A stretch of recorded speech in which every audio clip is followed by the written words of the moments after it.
Okay, let's dive right in.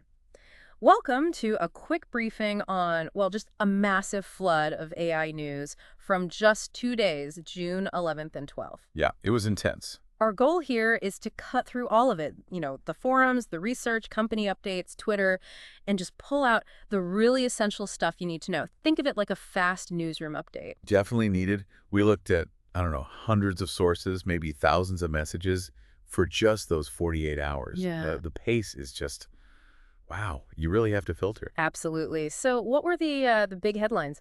First up, Small AI launched their new site. It's got some neat search features and this thing called vibe coding. Right, which is interesting, seeing developers build these new kinds of interfaces so fast, Yeah, trying to make interacting with the models feel more natural or creative, exactly. Then ByteDance. They showed previews of their Cadence 1.0 video model. which they're calling SODA now, officially. Soda, right. Not out yet, but the previews looked pretty impressive. Definitely stirred things up in the video generation space. And they also showed APG2, that real-time interactive video generation. That's kind of a different level, being able to interact live. Totally changes the potential uses. Yeah. And on a more specialized note, Morph Labs introduced Trinity. Ah, yeah, for auto-formalization, turning math proofs into formal code for Lean. Right. Pushing AI into these really rigorous, precise areas. And speaking of tools, a big one, Hugging Face Transformers. They officially dropped TensorFlow and JX support. So it's basically PyTorch only now. Pretty much. It signals some ecosystem consolidation, simplifies things if you're already using PyTorch, but, well, fewer options if you weren't. Makes sense. Okay, so shifting from the tools to the people actually building this stuff, what does all this speed mean for the skills engineers need? Andrew Ng talked about this. He did. He highlighted key things for Gen AI application engineers, he called them. Things like RE retrieval augmented generation. Right, pulling in outside data. And agents, systems doing multiple steps. And evils really testing the output rigorously. Plus AI-assisted coding, of course. The emphasis seemed to be on continuous learning, but also really using the tools effectively. Exactly. Less about training foundation models from scratch for most people, Mm. and more about skillfully putting things together, refining them, making them work reliably. Evaluation and data work are huge there. And development speed itself is key, right? Figure AI's perspective seemed to echo that. Plus, Langchain was talking about dynamic context for agents. Yeah, giving the AI the right info just when it needs it. It's all about orchestration, really. Orchestration, good word. Which kind of leads us to some cool model research. Sakana AI's text to Lorae. Oh, yeah.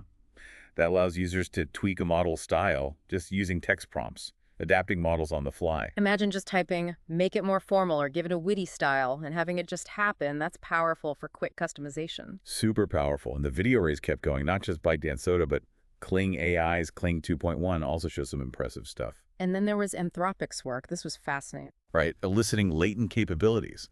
Finding complex skills already in the model without extra training, just through smart prompting. And finding those prompted skills could sometimes beat fine-tuned results. That's surprising. It is. And Meta released VGT2, their world model for physical AI. Learning physics from video, basically.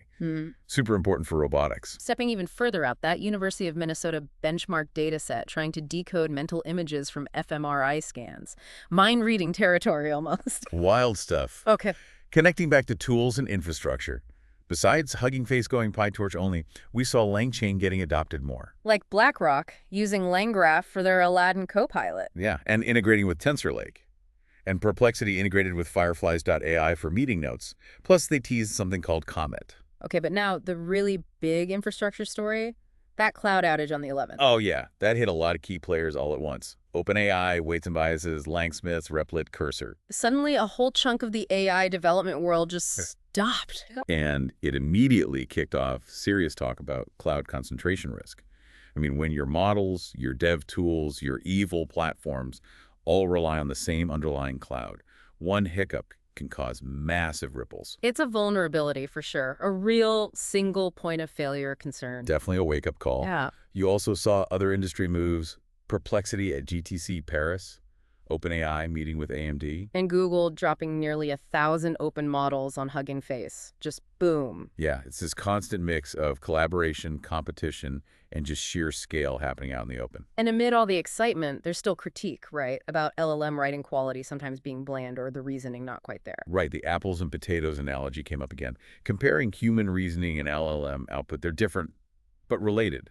We need to understand how they're different. So looking at all this, new models, evolving tools, shaky infrastructure, shifting skills, all in just 48 hours. How do you, listening right now, even begin to get a handle on it? Well, understanding these shifts helps you see where the real action is, Yeah. which tools are actually working, and maybe just as important, where the potential problems are. So maybe think about this. With these foundation models getting so complex, showing these hidden abilities and tools popping up constantly, is the biggest challenge just trying to keep up with every single announcement? Or is it maybe more about figuring out which specific pieces actually fit together for what you want to build, finding the signal and all that noise? Something to chew on, definitely. Indeed. And that's our whirlwind tour of the AI frontier from just June 11th and 12th.